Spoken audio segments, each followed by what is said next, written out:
We are really stoked to have Ava talking about a really interesting topic.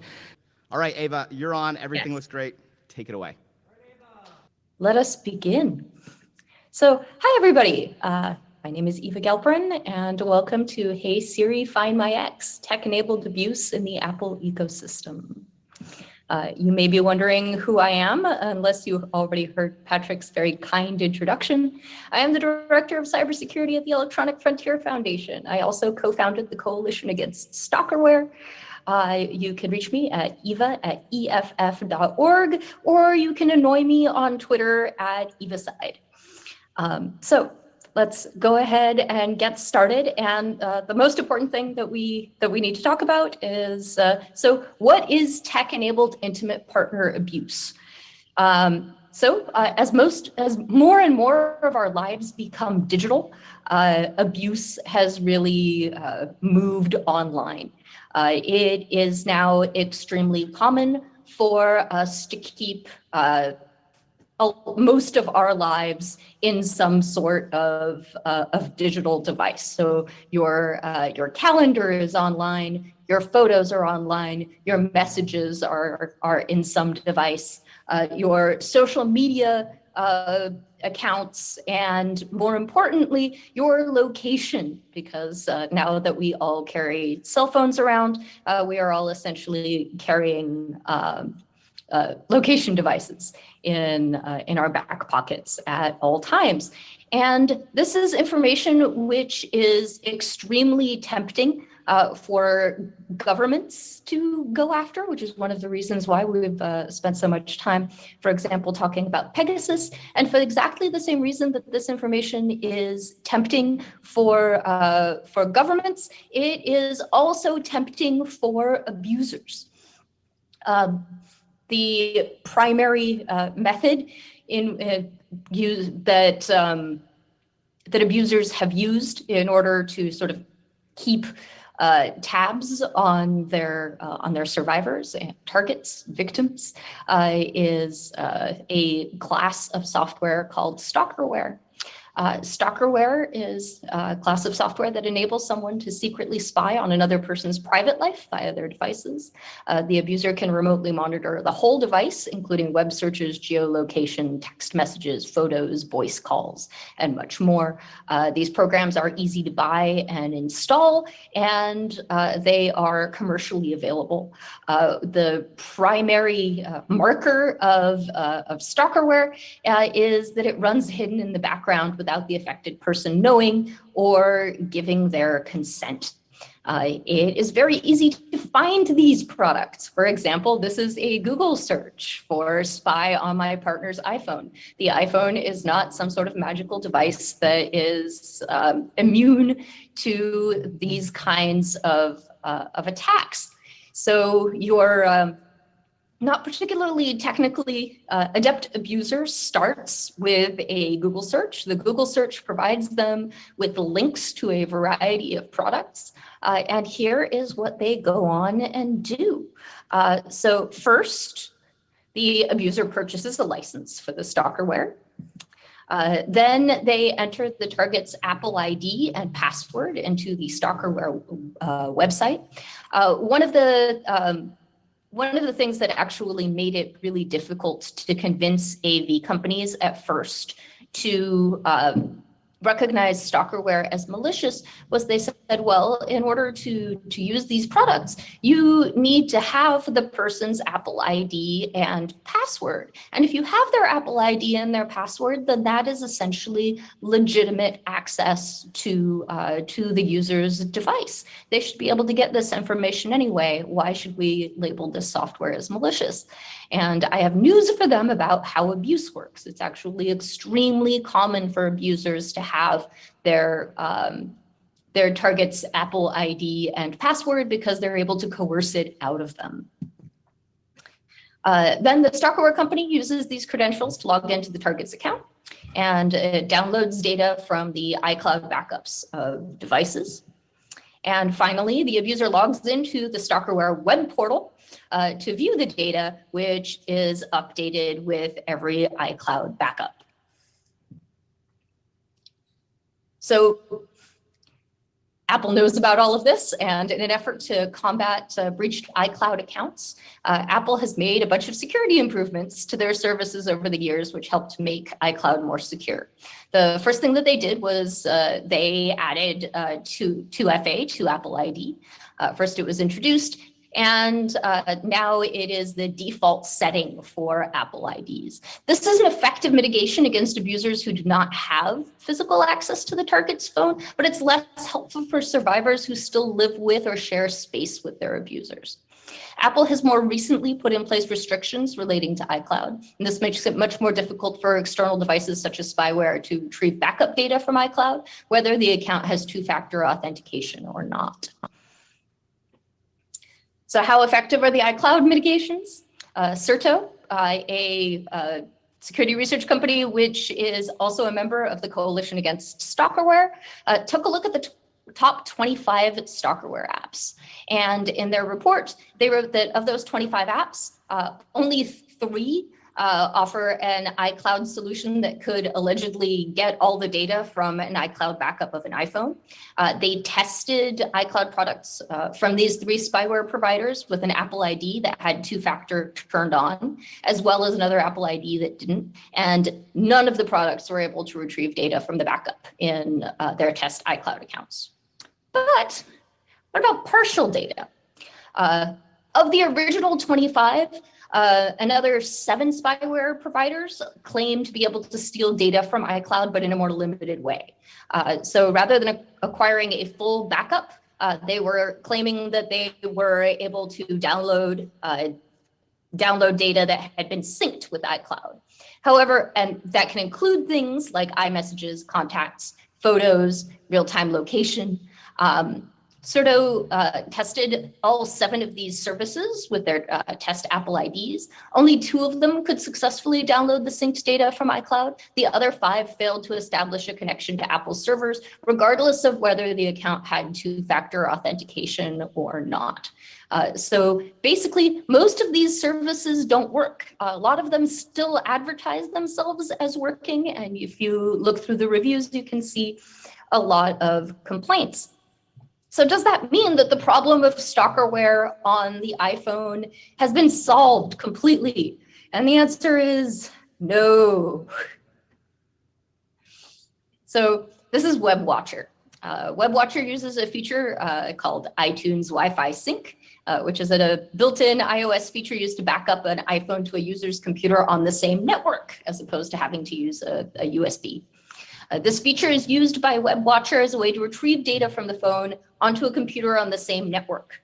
This can be the attacker's computer or the victim's own computer. In addition, the hacker can set up a feature that will cause the iPhone to automatically back up all of its data to the computer every time the phone is synced via the network. Usually this is overnight when it's connected to the Wi-Fi. Does it work? Sort of. WebWatcher reviews are full of complaints about the limitations of this product, including the lack of real-time data unless you're on the same network. So that's great. However, it is very useful for an attacker that lives with their target, because the target is coming back to the same place as their abuser, and they are often using the same network. Indeed, they are using it overnight, which makes WebWatcher perfect for this particular type of scenario. The other sort of downside of WebWatcher is that it's very easy to detect, because all you need to do is check to see if the iTunes Wi-Fi sync is turned on. So it turns out most methods of spying on iOS devices these days are detectable through a thorough review of device and account settings. And to this end, Apple has written a really fantastic manual with the world's most boring name. It is called Device and Data Access When Personal Safety is at Risk. And I've put the URL up here. And let me tell you, I have a huge crush on this manual. This manual has everything. It has reviews of account settings. It has reviews of device settings. It includes a discussion of the Apple Watch. It has screenshots. It has checklists. This is everything that I could ever want. And I constantly point people who are concerned about their about their phones and their Apple devices and their Apple IDs to this particular manual. It's really easy to go through. I think it's something like 18 pages, and you can do the whole review relatively quickly. So everything is great in Apple land until a couple months ago when Apple put out a new personal tracker called the AirTag. So tracking and monitoring a person's location without their consent is really, it's not new. Apple did not, in fact, just invent stalking. Non-consensual tracking existed even before the internet. It's just a lot easier now, thanks to the Internet of Things and our increasingly digital lives. Because again, we are carrying tracking devices around in our pockets. And when those tracking devices fail, now we suddenly have these nifty little IoT devices that track our entire digital lives. So the appeal of a product like the AirTag is that it's designed to make it easier to keep track of things that you have lost. So the AirTag is something that you attach to, say, your keys, or that you stick in your wallet or a bag. And when you then pair it to your phone, they communicate over Bluetooth. And when you have moved your keys or your bag or your wallet a certain distance from your phone, you will get a message. And furthermore, if you are looking for your keys or your bag, you can simply call up Siri and you can say, hey, Siri, find my keys, and it will give you a location if you are within Bluetooth range. If you're not within Bluetooth range, we will talk about that a little bit further down the line.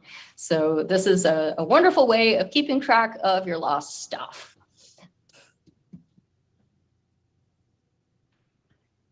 Unfortunately, the flip side of this is a problem. You cannot build a device that will track people who have stolen an item without alerting them without also building a tracking device that aids domestic abusers and stalkers. And that's why these devices are usually not marketed for this purpose. So basically, you have created something that helps you find lost stuff, and that's great. But once you create something that helps you find stolen stuff, then essentially you have also created a perfect stalking device. So let's talk a little bit about the greater impacts here.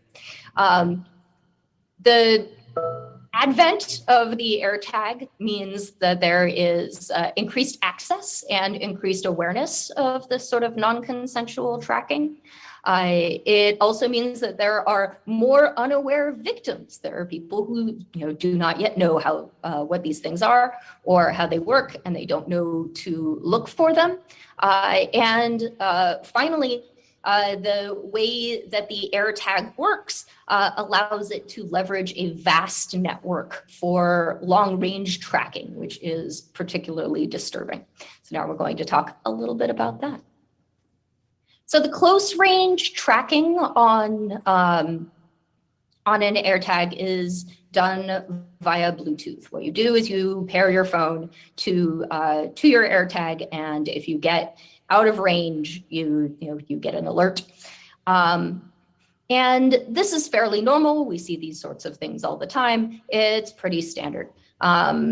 For example, the Tile does something very similar. You pair your Tile to your phone. You have the Tile app installed on your phone. And then if you lose your Tile, it will let you know when you are out of range. And it will also tell you, where your Tile is if you have lost it and it's out of range. So with a Tile, if you have lost your thing with a Tile attached to it in the middle of nowhere, and you are you're not near a whole lot of other phones, you're really dependent on somebody else coming along within Bluetooth range who has the Tile app installed on their phone. The AirTag, on the other hand, is considerably more powerful, which is one of the reasons why I was so outraged when the AirTag came out. And what the AirTag does is it turns every single iPhone with Find My turned on into the network which the other AirTags talk to. So you can probably go all day without running into somebody who has the Tile app installed on their phone. But going all day without running into Bluetooth range of somebody with an iPhone that has Find My installed on it is considerably less likely. So the tracking power of the AirTag is much, much stronger. So Apple was not completely blind to the potential for misuse, and it includes some kind of anti-stalking mitigations. And the mitigations are as follows. The iPhone, if you have an iPhone and the iPhone notices that there is an AirTag that's moving along with you, that is traveling where you are traveling, it will give you a pop-up notice. Furthermore, when the AirTag first came out, it would wait 3 days if it was out of range, and then it would start to give a sound alert, which is a little beeping noise. That beeping noise is not very loud. It's about 60 decibels and is extremely easy to muffle. So it has kind of a limited utility, especially if the person that you are tracking has hearing issues. Or again, it's really easy to just like stick it between some cushions or, tape it up so that it does not make this noise. So the effectiveness of this mitigation is really limited. One of the things that Apple did after the AirTag came out and there were a lot of complaints about its stalking abilities was they shortened the amount of time that the AirTag would take in order to make this noise from 3 days to 1 day. So now instead of 3 days of free stalking, you only get 1 day of free stalking before the easily silenced beeping noise begins. So what happens if you have an Android? Absolutely nothing.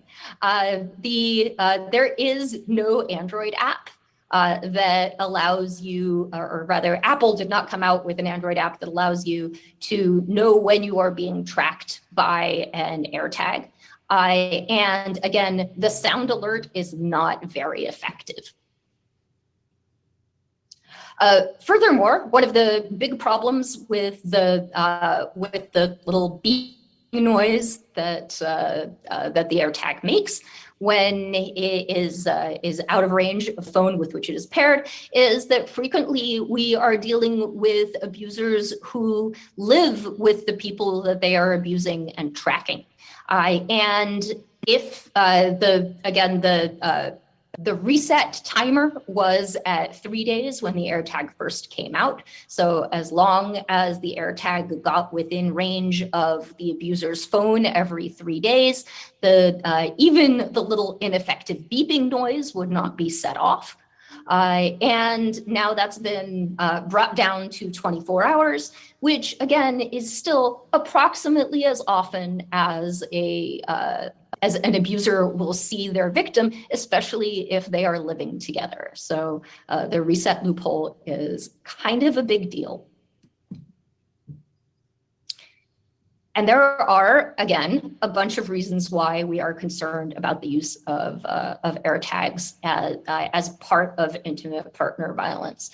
The first is that a partner can stick the AirTag, say, in the back of a car, between the cushions, or they can stick the AirTag into a bag belonging to the victim that they are trying to track.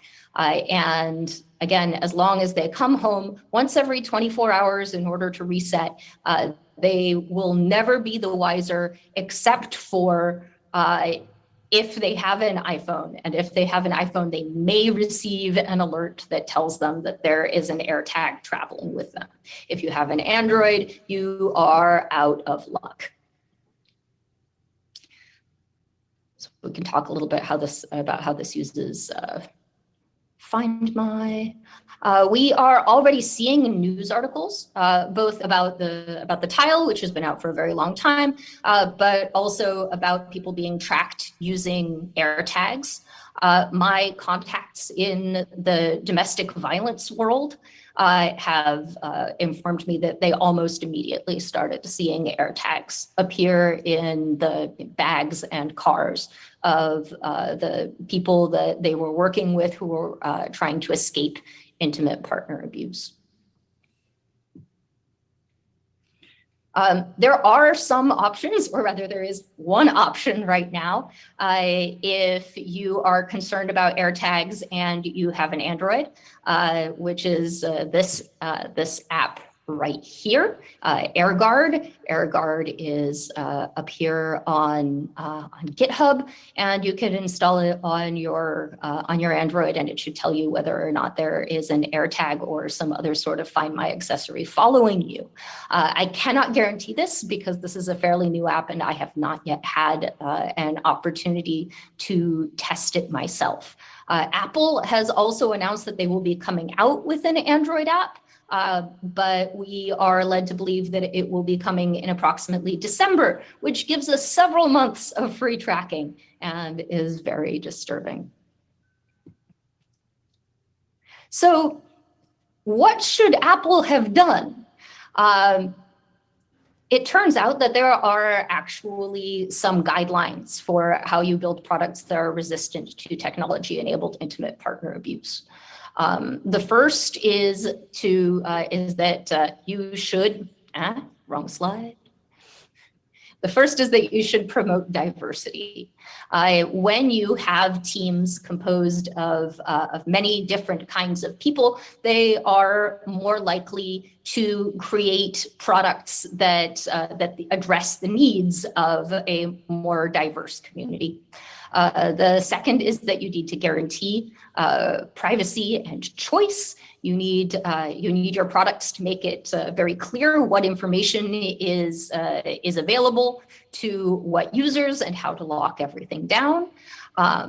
The third is that you should build your products in such a way that they combat gaslighting. One of the ways in which you can do this is by having reliable logs on your products to show, who logged in at what time, what device were they logging in from, and what did they do? Because gaslighting is really one of the most powerful tools of intimate partner abuse. The fourth is that you should strengthen your security and again, the security of the data that you are gathering. One of the interesting things about studying stalkerware is that frequently stalkerware is not very effective, but in addition to not being effective, it is frequently not very secure. There have been, I think, something like half a dozen different instances in which a stalkerware product was storing all of the information that was being covertly exfiltrated from various users in a CNC, and that CNC was left wide open or was very easily compromised. So Apple actually did a fairly good job of that, but that is one of the other concerns. And finally, make technology more intuitive. The easier your technology is to use, and the easier it is to understand who has access and who does not have access, and how to use all of your different settings, the less likely it is that your technology will be used for intimate partner abuse. I am not the person who came up with these principles. These principles are from IBM, and I strongly recommend that you read their report. And more importantly, I strongly recommend that Apple read this report before they put out more new and exciting products. So where do we go from here?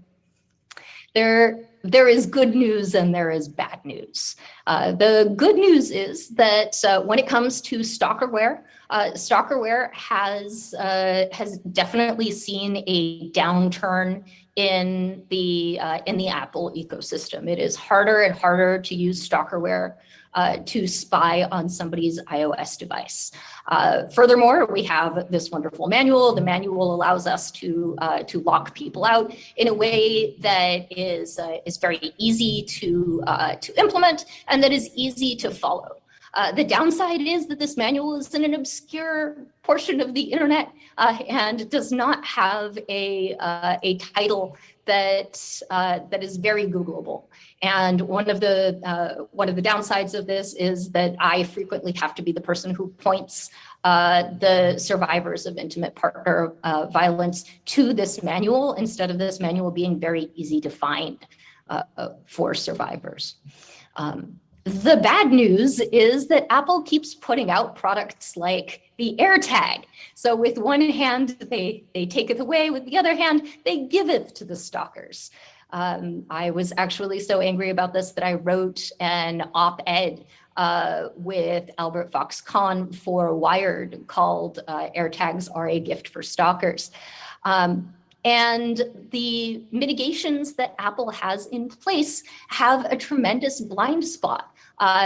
Remember, the number one principle that people should be following in order to build products that are resistant to intimate partner abuse is diversity on your team. And I don't know how diverse the team was that built the AirTag, but I can tell you that they had a tremendous blind spot, and their blind spot was Android users. They simply could not imagine people who lived entirely outside of the Apple ecosystem. And as a result, those are people who are particularly vulnerable to abuse using their product. So everything is great, but also everything is horrible. I am keeping an eye out for the Android app, which Apple has promised us in December. And I am also keeping a very wary eye out for future IoT products, because I am fairly certain that that is where we are likely to find sort of the most disturbing developments. Thank you very much.